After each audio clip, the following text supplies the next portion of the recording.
Tippecanoe County first responders have given Narcan 14 times in 2 weeks. The drug reverses side effects of an opiate overdose. And they say the number of times they administer Narcan can be correlated to the rise in heroin use. News 18's Kelly Roberts spoke to one former addict today who says heroin can affect anyone. Tippecanoe County EMS has stocked the drug Narcan for nearly 20 years.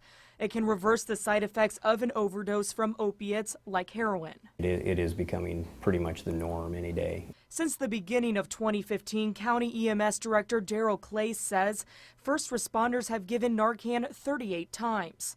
More than a quarter of those times have been in the last 2 weeks. In the last 2 weeks, we've given it 14 times, almost once a day.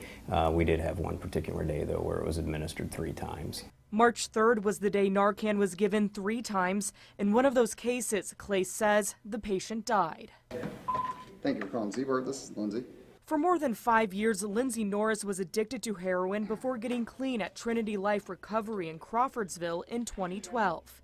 His addiction started when he was prescribed oxycodone after a motorcycle accident, but he was looking for a quicker fix, so he switched to heroin. Something cheaper and easier to get. Norris remembers one time when he shot up before getting into a car with his family.